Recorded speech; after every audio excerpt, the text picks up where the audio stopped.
Bonsoir à tout le monde. Bienvenue à cette rencontre hebdomadaire. Bienvenue à cette rencontre avec Pasteur Marie. Un autre jour, une autre opportunité de traiter d'un sujet très important pour nos vies chrétiennes, la résurrection des œuvres endormies.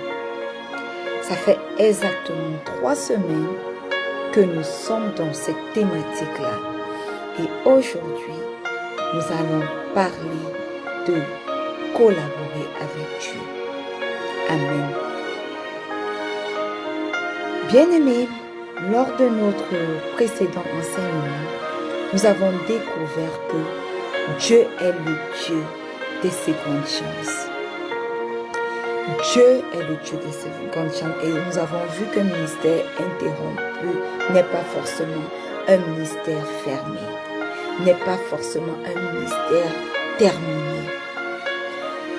Et nous avons également vu que le Seigneur est capable de restaurer ceux qui ont connu l'échec, comme il a fait pour Jean-Marc.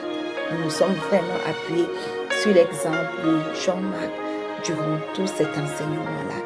Et aujourd'hui, nous allons aller encore plus loin, parce que lorsque Dieu décide de ressusciter une œuvre, mes frères et mes sœurs, il nous demande souvent de collaborer avec lui. Père éternel, nous te rendons grâce pour cette opportunité de ce jour.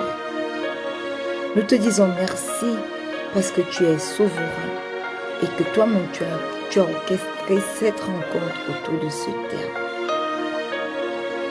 Papa, nous savons que sans toi, la parole est vaine.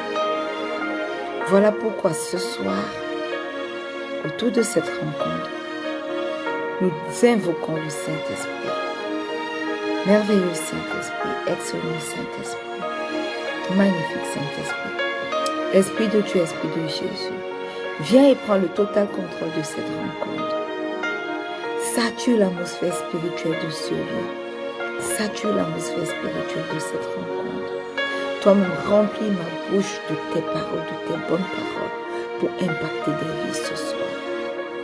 Que ma chair se taise et que toi tu puisses prendre le dessus. Remplis ta servante que je suis de ta plénitude ce soir. Et que ta parole sorte aujourd'hui avec précision et acuité pour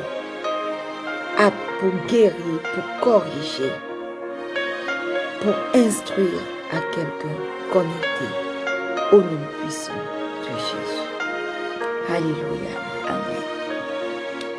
Frères et sœurs, nous prions souvent le Seigneur et nous lui demandons, Papa, fais un miracle.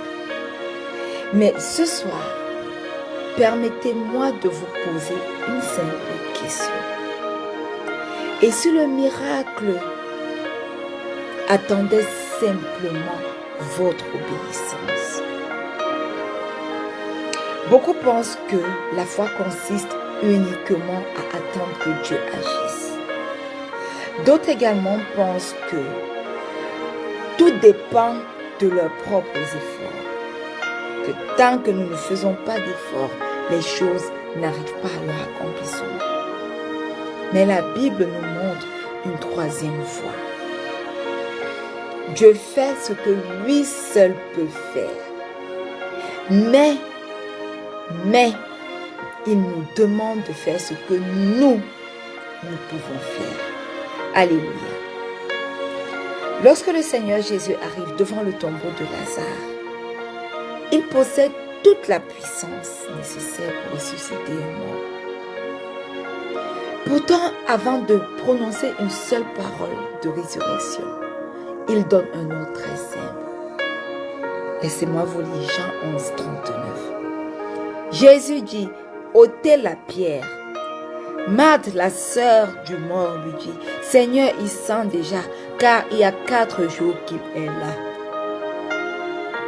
Mes frères, mes sœurs, cette pierre devient le symbole de tout ce qui empêche Dieu d'agir. De tout ce qui empêche Dieu d'agir pleinement dans notre vie. Alléluia. Et aujourd'hui, le Seigneur nous demande simplement, quelle est la pierre que tu dois enlever? Quelle est la pierre que tu dois ôter de devant ce tombeau-là? Cela me permet de tomber sur le premier point parce que ce soir, nous allons parcourir 4 points. Le premier point est, mes frères, mes sœurs, que le miracle commence souvent par un acte d'obéissance. Amen. Regardons attentivement cette scène. Jésus ne demande pas aux hommes de ressusciter Lazare, non. Il leur demande seulement d'enlever la pierre. Voyez-vous, le miracle appartient complètement, totalement en Dieu. Mais l'obéissance, quant à elle, appartient aux hommes. Et voilà un principe que nous retrouvons dans toute la Bible. Écoutons ce que Dieu dit aux sacrificateurs avant la traversée du Jourdain dans Josué 3, le verset 13. Lorsque les sacrificateurs qui portaient l'arche de l'Éternel, le Seigneur de toute la terre, la plante des pieds dans les eaux du Jourdain, les eaux du Jourdain seront coupées, les eaux qui descendent d'en haut, et elles s'arrêteront en un monceau. Mes frères, mes sœurs, remarquez bien ceci dans ce verset. Les eaux ne s'ouvrent pas avant. Elles s'ouvrent après le premier pas. Alléluia. Combien de personnes disent, quand Dieu ouvrira les portes, je commencerai. Mais Dieu répond parfois, commence et je t'ouvrirai la porte. J'aimerais poser cette question. Quelle est votre pierre aujourd'hui? Est-ce la procrastination? Est-ce un pardon que vous devez accorder et qui tarde à venir? Est-ce une habitude qui étouffe votre vie spirituelle? Ou est-ce alors une décision que vous repoussez depuis des années? Le Seigneur notre Dieu aujourd'hui ne vous demande pas de faire le miracle. Il vous demande simplement d'obéir. Alléluia. Amen. Mais parfois, mes frères, mes sœurs, la pierre n'est pas devant nous. Parfois, elle s'est installée dans notre cœur. C'est pourquoi il faut maintenant apprendre à enlever tout ce qui étouffe l'œuvre de Dieu. Et cela me fait chuter sur le deuxième point de ce soir. C'est que le Seigneur notre Dieu veut enlever ce qui étouffe son œuvre dans nos vies. Alléluia. Le premier point que nous avons vu, c'est que le miracle commence souvent par un acte d'obéissance. Le deuxième point, c'est que Dieu veut ôter, Dieu veut enlever tout ce qui étouffe son œuvre dans nos vies. Mes frères, mes sœurs, les œuvres endormies ne sont pas mortes, non. Certaines sont simplement encombrées. Et le roi Asa l'avait bien compris. Il a compris qu'il fallait, avant de chercher, de trouver une solution, il fallait chercher Dieu. Et avant de chercher Dieu, il commence par faire le ménage. Écoutons ce que la Bible dit dans 2 Chroniques 14, du verset 2 au verset 3. Il est écrit: il ôta les autels étrangers et les hauts lieux. Il brisa les statues et abattit les idoles. Il recommanda à Juda de chercher l'Éternel, le Dieu de ses pères, et de pratiquer la loi et les ordonnances. Mes frères, mes sœurs, lorsque nous lisons ce verset, nous comprenons bien qu'avant le réveil, il y a une purification. Avant la reconstruction, il y a eu un nettoyage. Et Jésus lui-même a fait exactement la même chose. Parce que avant de commencer à enseigner dans le temple, il a chassé tout ce qui profanait la maison de son Père. Alléluia. Parfois, nous demandons une nouvelle onction. Mais Dieu, lui, nous appelle d'abord à une nouvelle consécration. Nous voulons davantage de puissance, alors que Dieu nous demande davantage de sainteté. Alors, mes frères, mes sœurs, il est temps et il est opportun de nous poser cette question. Qu'est-ce qui encombre aujourd'hui ma vie? Est-ce une distraction permanente? Est-ce un manque de discipline? Ou est-ce encore, mes frères, mes sœurs, une dépendance, un compromis avec le péché? Sachez-le bien, le Seigneur veut remplir, mais il commence souvent par vider. Et lorsque les obstacles sont retirés, il faut ensuite reconstruire, rebâtir. Et reconstruire attire presque toujours des oppositions. Et ceci me fait chuter sur le troisième point ce soir, c'est rebâtir malgré les critiques. Mes frères, mes sœurs, les critiques, il y en aura toujours, toujours et toujours, quel que soit ce que nous faisons. Et Néhémie ce soir va nous enseigner une grande leçon. Parce qu'à peine il a commencé à reconstruire les murailles de Jérusalem, les moqueries ont apparu. Pourtant, il ne s'est pas arrêté. Écoutons son témoignage dans Néhémie 4, verset 6. Nous rebâtîmes la muraille qui fut partout achevée jusqu'à la moitié de sa hauteur. Et le peuple prit à cœur ce travail. Alléluia. Amen. Mes frères, mes sœurs, j'aimerais que vous remarquiez ici que les critiques n'ont jamais arrêté ceux qui avaient reçu une mission de Dieu. Même notre Seigneur Jésus a été moqué sur cette terre. Pourtant, il est resté fidèle jusqu'à la croix.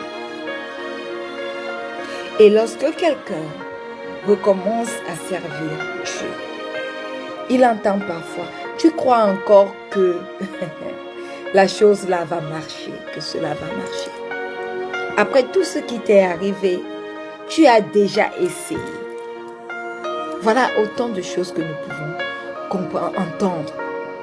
Mais, mes frères, mes sœurs, ne laissez jamais les voix de Dieu couvrir, les voix des hommes, autant pour moi, couvrir la voix de Dieu.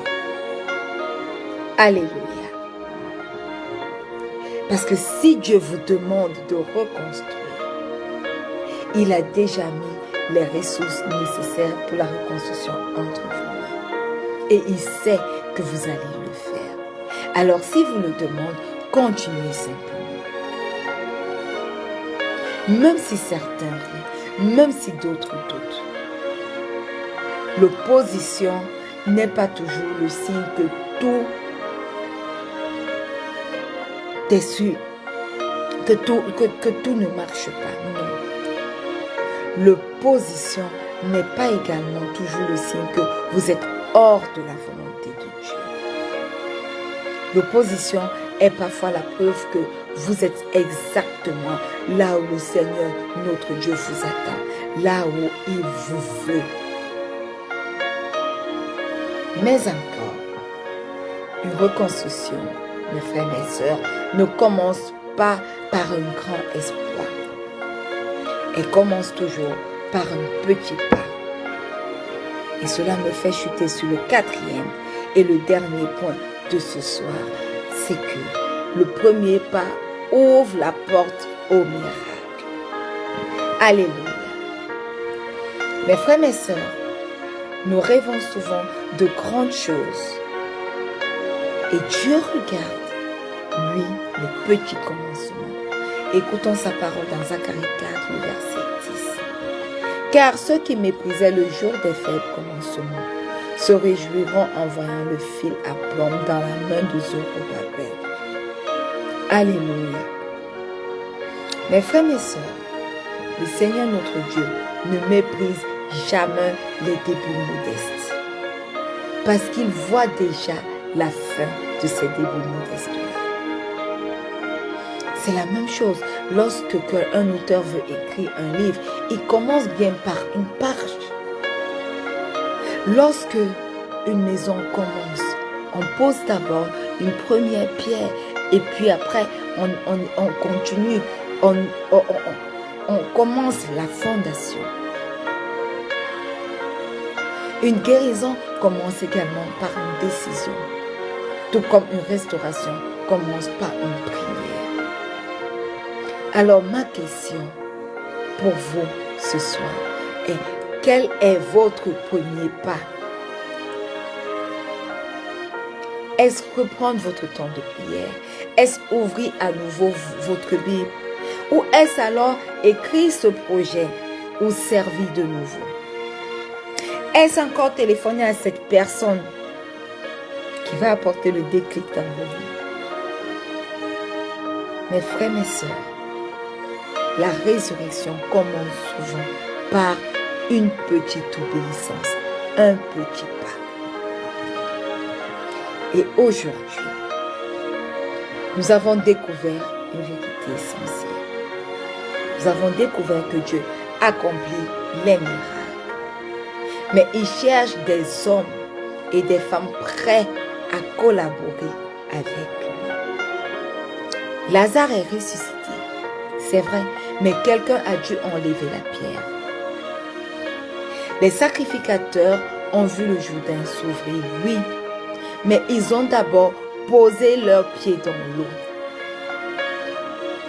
Néhémie a rebâti la muraille de Jérusalem, mais il a travaillé malgré les critiques.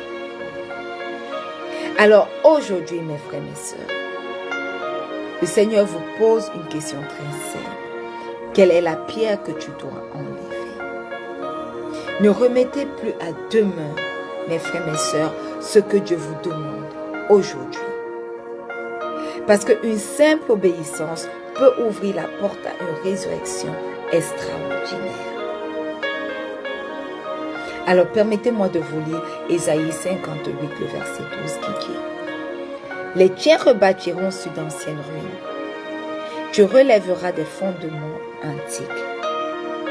On t'appellera réparateur des brèches, celui qui restaure les chemins, qui rend le pays habitable. Alléluia. Si tu es connecté à cette rencontre ce soir, après avoir écouté cette belle parole, j'aimerais simplement t'inviter à faire cette prière après moi. Répète cette prière après moi et répète-la de tout ton cœur. Papa, ce soir nous sommes là et nous venons dans ta présence, reconnaissant que nous sommes des pauvres pécheurs et qu'à cause de nos péchés, Christ a été crucifié sur la croix de Golgotha. Il est mort et il est ressuscité le troisième jour. Alors, Christ ressuscité,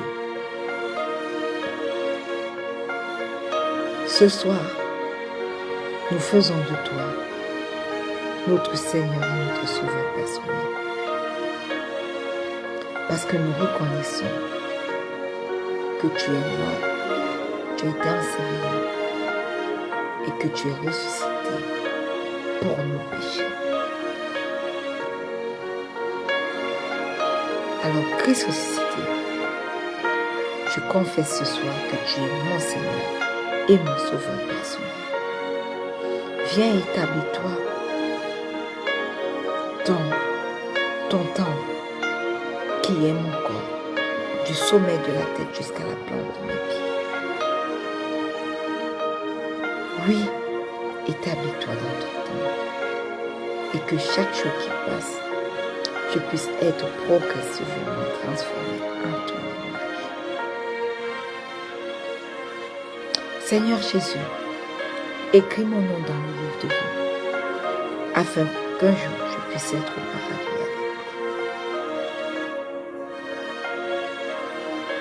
Satan, écoute et écoute-moi bien. Je ne t'appartiens pas. J'appartiens au Seigneur Jésus. Merveilleux Saint-Esprit, ce soir remplis-moi encore de ta plénitude et prépare-moi pour l'enlèvement de l'Église. Au nom puissant de Jésus. Amen. Bien-aimé, si tu as fait cette prière, permets-moi de te dire qu'aujourd'hui, tu es né de nouveau, ou alors que tu as simplement redédié ta vie à Christ. Nous avons presque atteint la fin de notre moment d'enseignement, mais avant que nous nous prenions, permettez-moi de vous dire un mot sur le ministère Rencontre avec Pasteur Marie. Ce ministère, mes frères et mes sœurs, est né avec une vocation sainte mais puissante. Bâtir la foi du nom de Dieu, maintenant et pour toujours. Et pour ce faire, tout au long de la semaine, nous vous accompagnons avec plusieurs rendez-vous spirituels. Chaque vendredi, nous avons notre moment d'enseignement qui est celui-ci, intitulé du nom de notre ministère, Rencontre avec Pasteur Marie-Mel, qui est un temps de 30 minutes dans la parole, avec des replays les lundis et les jeudis 19h00 GMT plus 1. Chaque matin, autant pour moi, de lundi à dimanche, nous nous retrouvons au pied de la croix dès 4h30 pour chercher Dieu ensemble dans la prière. Et le dimanche, également, nous le faisons en direct maintenant, mais nous postons également à la fin de la journée une prière de clôture de cette semaine pour recommander la nouvelle semaine entre les mains de Dieu. Et de ces temps de prière naissent deux rendez-vous forts. Le verset de la semaine qui oriente toute notre marche et déclare avec moi, qui est une déclaration prophétique pour donner une direction spirituelle à chaque nouvelle semaine. Mes frères et mes sœurs, nous avons aussi la lecture quotidienne de la Bible à travers la rubrique A Through the Bible pour vous aider à rester connecté à la parole chaque jour.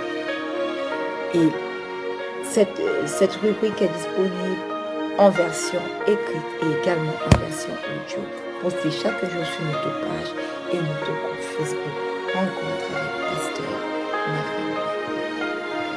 Chaque mercredi, une parole d'encouragement vient fortifier vos cœurs parce que nous savons que les temps sont parfois difficiles et que nous avons tous besoin d'être relevés.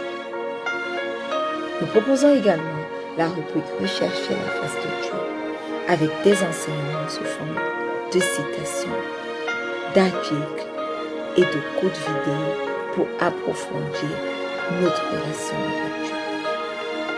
Et nous avons également créé récemment le groupe L'éveil ouvert, qui est un groupe de femmes destiné à les équiper, à les fortifier dans tous les domaines de leur vie. Alors je vous invite vraiment, mes frères et mes sœurs, à nous rejoindre sur nos plateformes et à visiter notre site pour continuer à grandir dans la foi. Que Dieu vous bénisse abondamment. Et maintenant, nous voulons entrer dans notre moment de prière. Mais avant, permettez-moi de vous donner ce conseil que je vous donne toujours. Travaillez à votre intimité avec Dieu. Ayez vos temps de prière au quotidien. Ayez vos moments de lecture de la Bible au quotidien. Et communiez avec les frères dans vos maisons spirituelles respectives, dans vos églises, si vous préférez que je les appelle, je l'appelle comme ça. Et si vous n'avez pas une bonne église où la parole de Dieu est enseignée en esprit et en vérité, s'il vous plaît, cherchez-y. Parce que la communion fraternelle est très, très, très importante.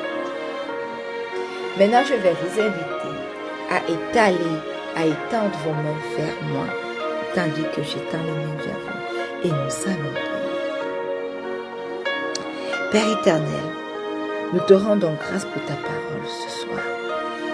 Nous te rendons grâce parce que tu ne nous appelles pas seulement à attendre les miracles, mais tu nous appelles à marcher avec toi dans l'obéissance.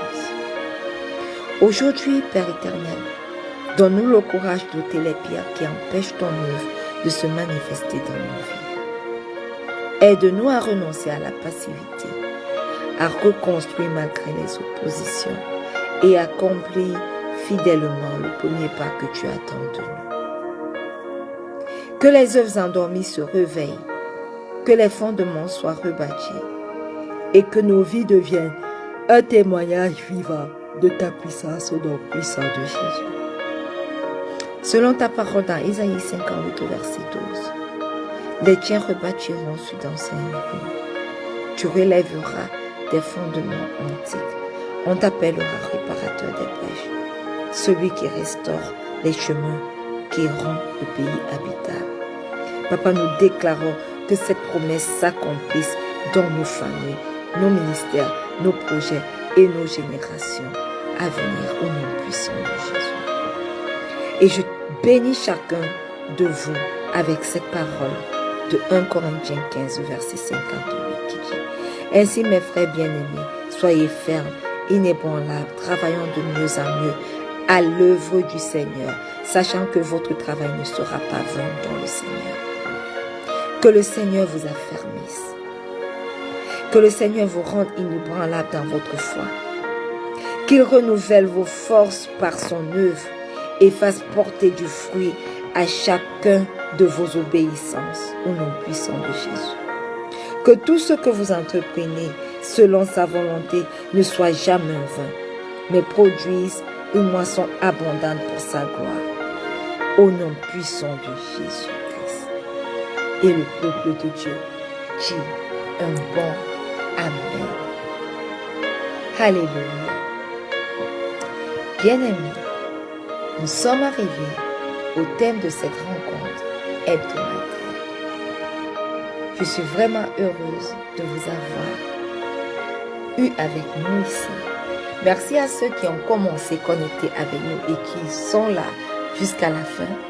Merci à tous ceux qui ont commencé, mais pour une raison ou pour une autre, se sont déconnectés. Nous vous invitons à laisser des commentaires. Alléluia. Nous vous invitons à laisser vos remarques si vous voulez quelque chose et si vous ne comprenez pas quelque chose.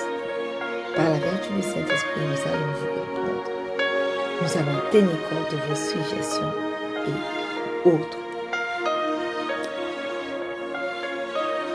Je reste et je demeure votre servant, pasteur Marie. Retrouvons-nous la semaine prochaine lorsqu'il sera 19h00 GMT plus 1. Et que le Seigneur vous bénisse abondamment. Shalom.